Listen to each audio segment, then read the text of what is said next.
PBS Kids opens worlds of possibilities for all children, thanks to PBS stations and viewers like you. Reading rainbow, butterfly in the sky. I can go twice as high. Take a look, it's in a book, a reading rainbow.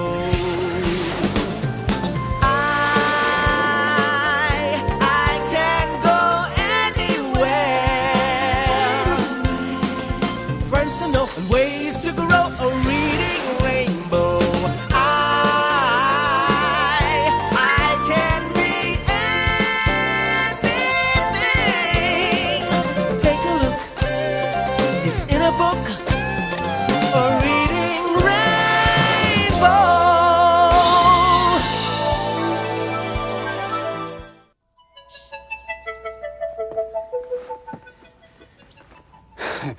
Hi there.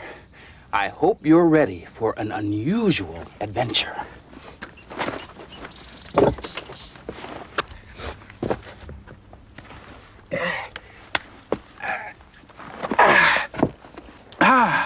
We're going to visit an incredible world that you've probably never seen before.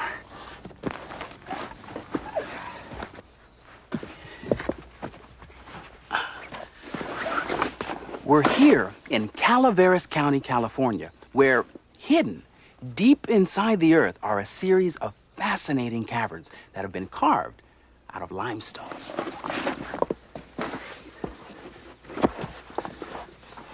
Right down that hole is the entrance to California Caverns. We're going to take that rocky road into the earth to see what the world beneath our feet really looks like. And we're taking our trip on foot, which is the way many people explore the earth unless they happen to be students in Ms. Frizzle's class. The story of their class trip is in this book. The Magic School Bus Inside the Earth.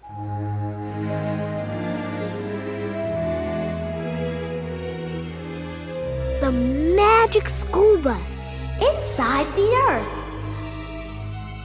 by Joanna Cole. Illustrated by Bruce Deegan. Read by Keisha Knight Pulliam.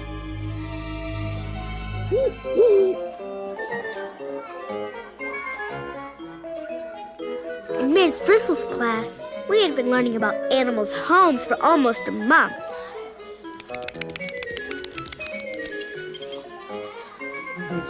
We were pretty tired of it, so everyone was happy when Ms. Frizzle announced, "Today we start something new. We are going to study about our Earth," said Ms. Frizzle. "For homework, each person must find a rock and bring it into school."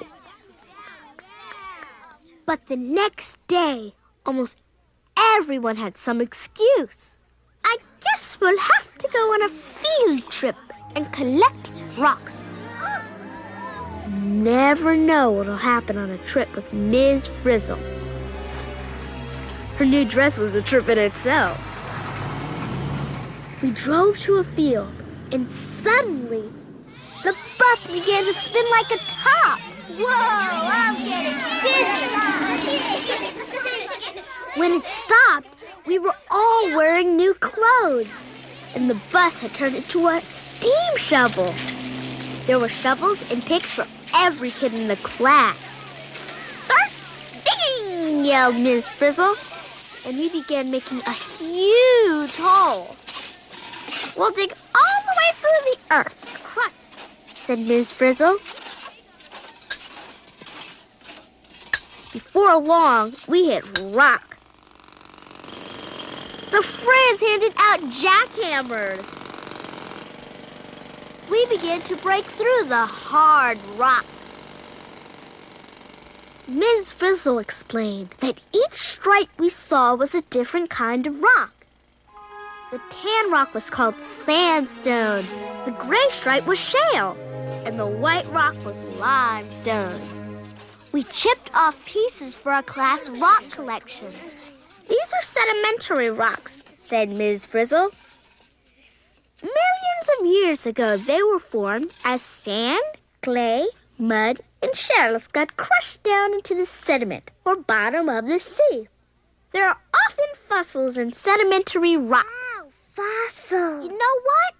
Just when we were finding lots of fossils, Ms. Frizzle said, "Back into the bus, kids, we're going deeper into the earth."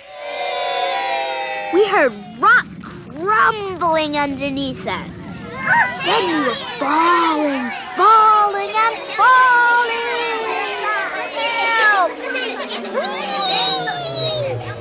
We landed with the boat in a huge limestone cave.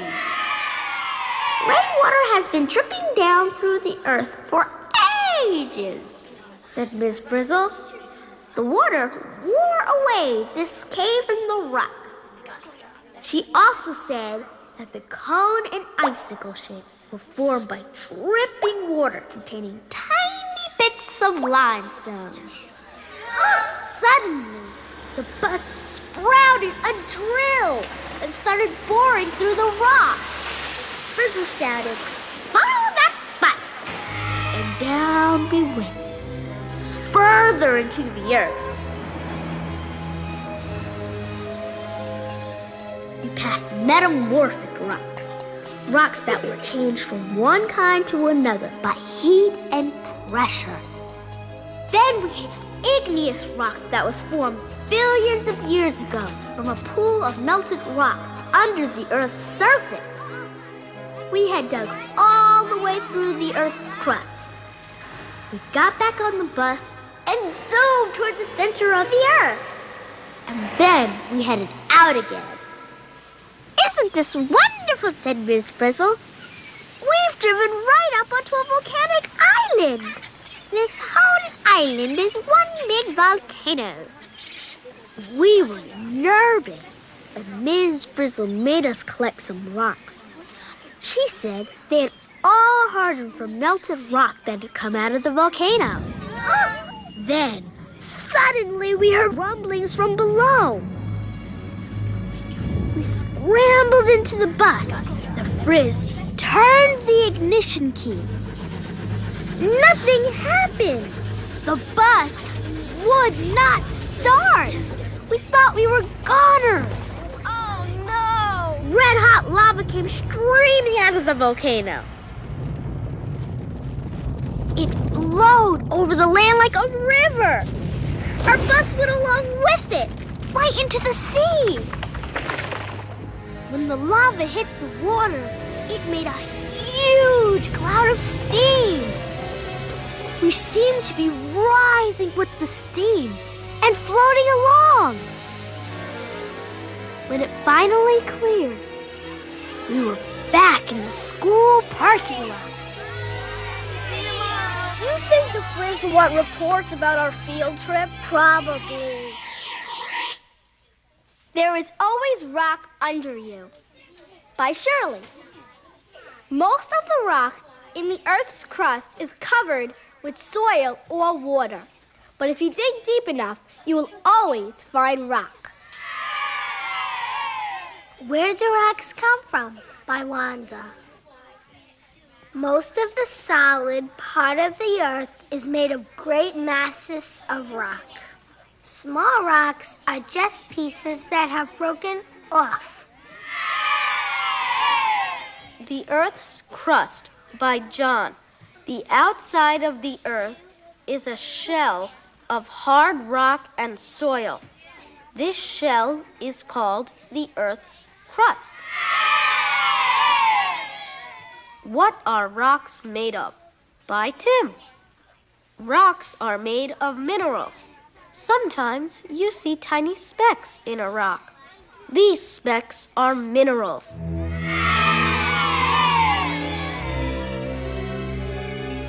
It had been a weird trip. But we got a great rock collection for our classroom.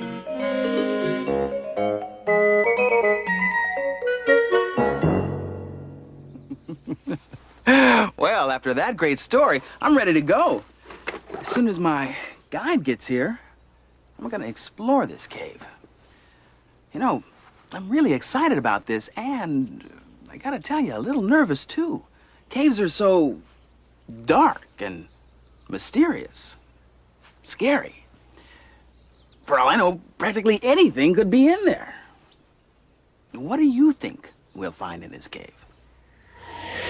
Bats and rats, snakes, and a lot of mud. Cavemen?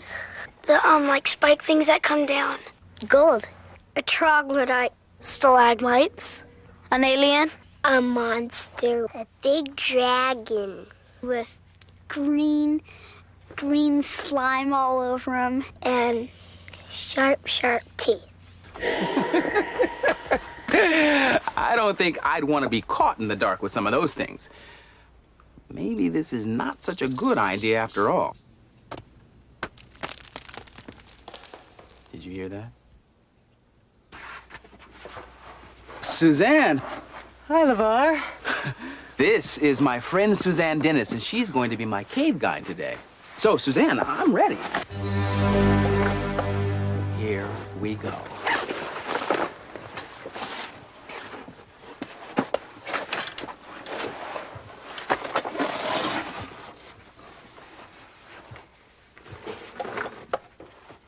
Come on down, LeVar. There's a good foothold. Right there? Yeah. Ooh, this is great. This is fun. Now, when you're in a cave, you should know the walls are very fragile, so you don't want to try to touch them. Okay. Okay? The best way to move in a cave is like a caveman. Keep your knees bent and your arms hanging down. Okie doke. Oh, let's go.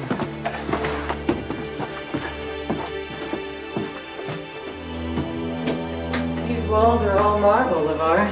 Really? Marble is metamorphosed limestone. Wow. It's like a waterfall, isn't it? Wow, look at that.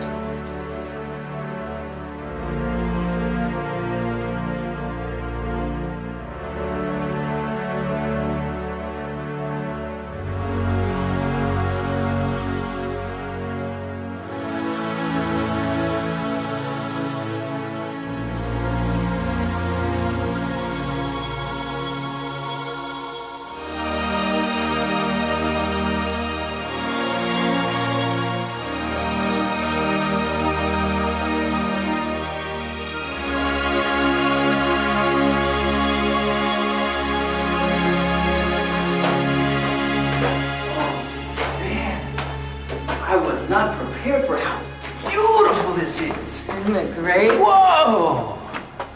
I've never seen anything like this before. Suzanne, how did this all get here? Well, LeVar, you'd be surprised what a little water can do given a long period of time. What do you mean? Well, water percolating down through the soil, picking up acids, flowed into this cave and dripped down through the rock, eating out these cavities. You mean this whole huge space was created by water? That's right, LeVar. Over millions of years. Wow. Come on, let's go check out my favorite room. All right. Now I understand why you never go caving alone. I'd really get lost in these huge caverns by myself. Right up this way. I'm with you. Whew. Now, Suzanne, how did these formations get here? All from dripping water. Really, still dripping water does this? Still dripping water. This is a living cave, growing and forming right around us. Now, what are these big ones called? These are stalactites. Stalactites. They're formed by the water dripping down, depositing little amounts of calcite, growing layer upon layer downward, drip by drip. And calcite is a mineral. That's right. The mineral comes right from the rock. And these big guys here on the floor, they look like they're growing up from the ground rather than dripping from the ceiling. Well, they're really not growing up from the ground, LeVar, but the water splashing down on the floor is depositing more calcite, building up these beautiful stalagmites. Now I notice, yeah, like over here, this looks like flowing water, this formation. Yes, that's flowstone. That's one of my favorite formations, flowstone. It does. It looks like a cascading waterfall, doesn't it? So smooth looking, too, kind of like ice cream. I like the draperies over here also. They're really beautiful, formed by the flowing water again and dripping water depositing the calcite. Well, there's a nice ribbon. One droplet ran down the wall, and then another drop ran down in the same place, and another drop ran down, building up that beautiful ribbon over there. It does look like a ribbon, doesn't it? Doesn't it? Just amazing. Now, Suzanne, all of this dripping and flowing and forming, how long does it take? A couple of weeks, a couple of months, what? Well, LeVar, you'd have to figure about an inch every 100 years, and that's the optimum speed. Are you kidding? No. This is a timeless wonderland.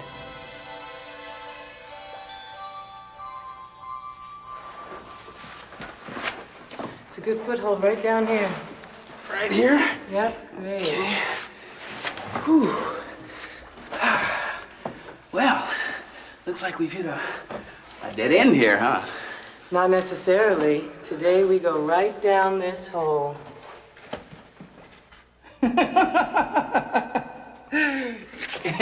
Now, you've got to be kidding.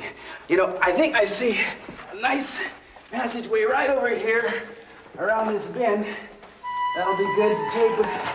Of course, you're the expert. Suzanne? Suzanne! Head first or feet first, LeVar? Well, I guess head first. Here we go. Look out below!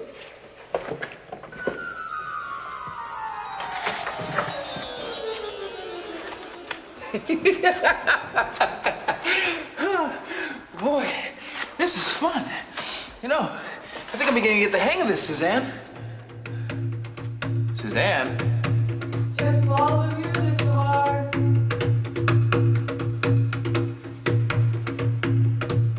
Wow. You've even got music in here. That's right, LeVar. What is this? This is our touching stone. We call it the drum. And it's a thin sheet of marble. A drum made out of marble. Isn't it wonderful? It makes great sounds. Let's try to play it together. Oh, yeah. Okay.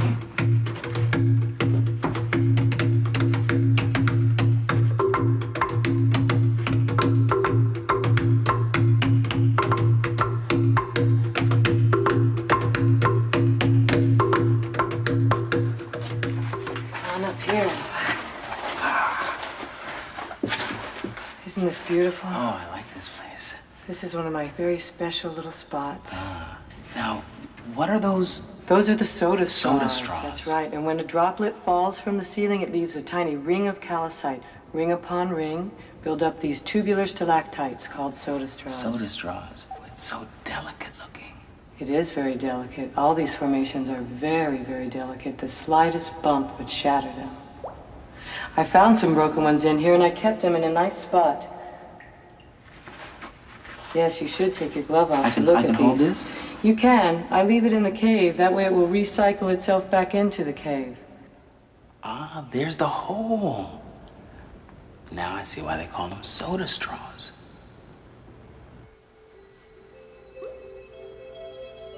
Now what are these things in here with these curly cues? Those are called halectites. They're really unique formations because they grow any way they want to. It's great. No two of them look alike. They're all different. That's right.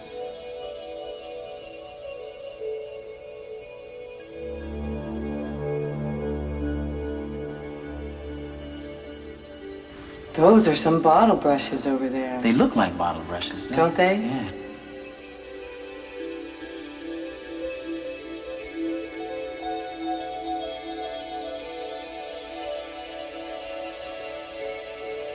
My favorite, here's the flower. Look at the aragonite flower. Aragonite. Wow. Isn't that beautiful? Cave coral. It's really crystalline-like, isn't it? Yes, it is.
Do you wonder what might lie just below the surface where you're standing?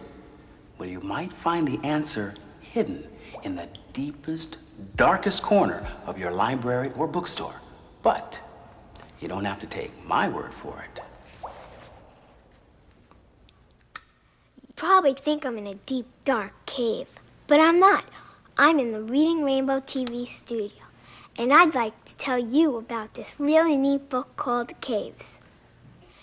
Caves are dark and mysterious places. Some caves are very small, and some are big enough to fit the Empire State Building. Inside a cave, you'll find stalagmites and stalactites. Some caves even have lakes. There are people who explore caves. They're called spelunkers. Sometimes they use ropes to climb down into a cave. I'm Christy Donahue, and after reading this book, I would like to go out and explore caves. I don't know about you.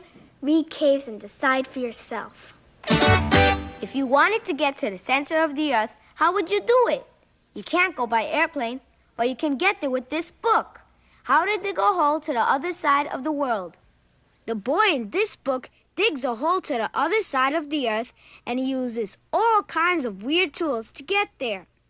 He uses a drill to get through the Earth's crust, which is mostly real hard rock called granite. There's boiling water and steam inside the Earth. For that, he needed a special diving suit. This guy goes on a real adventure. I'm Thomas Petrikevich. Of course, you can't really get to the center of the Earth, but what if you could? It's sure nice to know what you'd find. This book has all the answers. Hi, here's a riddle. What's big or small, any color at all, seen on the land or under the sea, and can be found by you or me? Give up? Rocks, of course, and this book is full of them. Rock collecting. The oldest things in the world that you could collect are rocks. Some of them are millions of years old. You can find rocks anywhere, even in your classroom. Like the chalkboard is made of slate. There's so much to say about this book, but I'm all out of time. So this is Sally Grazzi suggesting that you get into rock collecting right away, and I will too. Are we almost there? Yeah. Okay, here comes the cat. And here I come. Boy, All right. boy. Oh, boy. Good workout, huh? Look at it up here. Oh, yeah. my goodness. It's bright. Smell the air. Yeah. Sweet. You know, I guess I expected for it to be dark up here, too, but this is great. Thank you. Come again. I'll be back. You can bet on it. Okay, bye for now. Bye-bye. Well, for today, our journey into the Earth is complete. And even though we didn't get to ride on Ms. Frizzle's magical bus, I think our trip was still pretty magical. If all of those surprises could be hidden beneath our feet, imagine what other wonders are waiting to be discovered right in front of our eyes. Or between the covers of a good book. I'll see you next time.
Today's Reading Rainbow books are The Magic School Bus Inside the Earth by Joanna Cole, illustrated by Bruce Deegan, published by Scholastic Hardcover.